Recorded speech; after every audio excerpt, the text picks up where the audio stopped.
Admiral Zexithara adjusted her crystalline headpiece as she studied the holographic display before her. The massive dreadnought Sovereign's Fist hummed with anticipation, its crew of 10,000 preparing for what should have been a routine expansion into the Outer Rim territories. The Galactic Empire had swept across 1,000 systems in the past century, and this small, unremarkable sector should have been no different. Admiral, her tactical officer, Commander Velthos, approached with visible unease. "We're receiving another transmission from the humans." Zexithara's four eyes narrowed. The humans, a species the Empire had catalogued as barely beyond primitive spaceflight just 50 cycles ago. Their ships were crude, their technology laughably outdated, and their worlds held no strategic value. Yet here they were, presuming to warn the mighty Galactic Empire. "Display it," she commanded. The hologram flickered, revealing a middle-aged, human male in what appeared to be a simple military uniform. His species' single pair of eyes looked directly at her, unflinching despite the vast technological superiority arrayed against his kind. "This is Admiral Chen of the Terran Defense Coalition," the human said calmly. "You are approaching the boundary of human space. Turn back now. This is your final warning." Several officers around the bridge chittered in amusement. The audacity was almost entertaining. Commander Velthos gestured dismissively with his 6 arms. "Admiral, shall we respond with the standard surrender demand?" Zexithara considered this. The Empire's protocols were clear. All species must submit or face annihilation. It had worked on 847 previous conquests. "Open a channel." The transmission crackled to life. "Human Admiral Chen, I am Admiral Zexithara of the Galactic Empire's 3rd Expansion Fleet. You will surrender your worlds immediately and submit to Imperial rule. Your species will be granted the privilege of serving the Empire in whatever capacity we deem appropriate." Admiral Chen's expression didn't change. "Admiral Zexithara, I'm going to explain this once more, as clearly as I can. Leave. Now. You don't understand what you're walking into. Are you threatening the Galactic Empire?" Zexithara's voice carried the authority of 1,000 conquered worlds. "I'm not threatening anyone," Chen replied quietly. "I'm trying to save your lives." The bridge erupted in laughter. Zexithara raised a clawed hand for silence.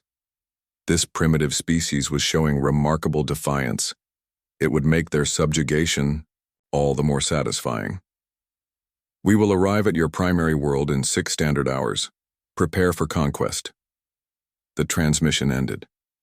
Commander Velthos approached the tactical display. "Admiral, our scouts report minimal defensive installations around their core worlds. Their largest ships barely qualify as frigates by our standards. This will be over within a day." "Proceed with the invasion," Zexithara ordered. 6 hours later, the Imperial fleet emerged from hyperspace near the 3rd planet of the Sol system. Zexithara expected to see a pitiful defensive fleet, perhaps a few dozen outdated vessels attempting a futile last stand. Instead, space appeared, empty except for a single unremarkable human ship. "Sir," the sensor operator's voice carried a note of confusion. "I'm reading only one vessel. It appears to be a cargo transport?" Admiral Chen's voice crackled over the communications array once more. "Admiral Zexithara, you've made a terrible mistake. But it's not too late. Withdraw your fleet." Zexithara's patience evaporated. "Target that pathetic vessel. Fire all forward batteries." The Sovereign's Fist unleashed enough firepower to vaporize a moon. Energy beams that could crack planets lanced through space toward the small human ship. They passed harmlessly through it. "Hologram?" Commander Velthos suggested, but his voice carried uncertainty. "No," Admiral Chen's voice continued calmly. "Not a hologram. Admiral, let me tell you something about humans. We don't build the biggest ships or have the most advanced technology, but we do have one advantage you've never encountered before." "And what is that?" Zexithara demanded. "We learned from species far more dangerous than you." The stars began to move.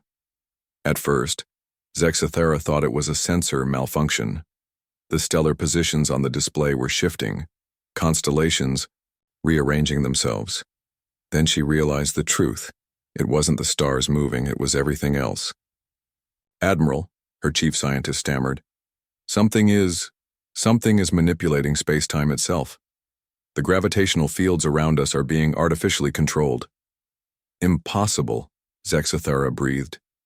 "Even the Empire, with all its technological might, could barely detect gravitational waves, let alone control them." Admiral Chen's image reappeared on the main screen, but now there was something else in his eyes. Not anger or fear, but pity. 300 years ago, we encountered a species called the Architects. They were to us what you think you are to us now. They tried to conquer Earth. The Imperial fleet began to compress, drawn together by forces beyond their comprehension. Ship after ship collided in a growing sphere of twisted metal and screaming crew members. "The Architects taught us that survival isn't about having the biggest guns or the fastest ships," Chen continued. "It's about becoming something your enemies can't imagine. We spent 3 centuries learning from them, becoming them, until the student surpassed the teacher." What are you?" Zexathara whispered as her flagship groaned under impossible stresses. "We're what happens when a species refuses to die quietly," Chen replied. "We're what happens when humans get angry. Admiral, you weren't warned away. From Terran territory to protect us." The compression stopped. The Imperial fleet hung motionless in space, their ships reduced to a compact sphere of debris barely a kilometer across. Only the command section of Sovereign's Fist remained intact, a small bubble of normal space in an ocean of controlled chaos. "You were warned away to protect you." Zexathara found herself alone on her bridge, her crew teleported to safety on the human vessel.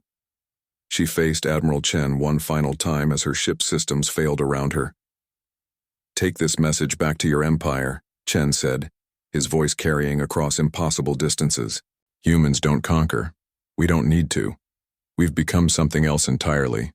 Tell them that Earth's children have inherited the stars, and we guard them jealously. The Terran territory remains forbidden, not because we fear visitors, but because visitors should fear what humanity has become." The Sovereign's Fist materialized in Imperial space, its sole survivor bearing witness to the truth the Empire never wanted to acknowledge. That somewhere in the vast cosmos, there existed beings who had transcended the need for conquest by becoming conquest itself. Admiral Zexathara's report would be classified at the highest levels, but the message was clear. Some boundaries exist not to keep others out, but to keep something far more dangerous in. The Galactic Empire had been warned. Now they understood why.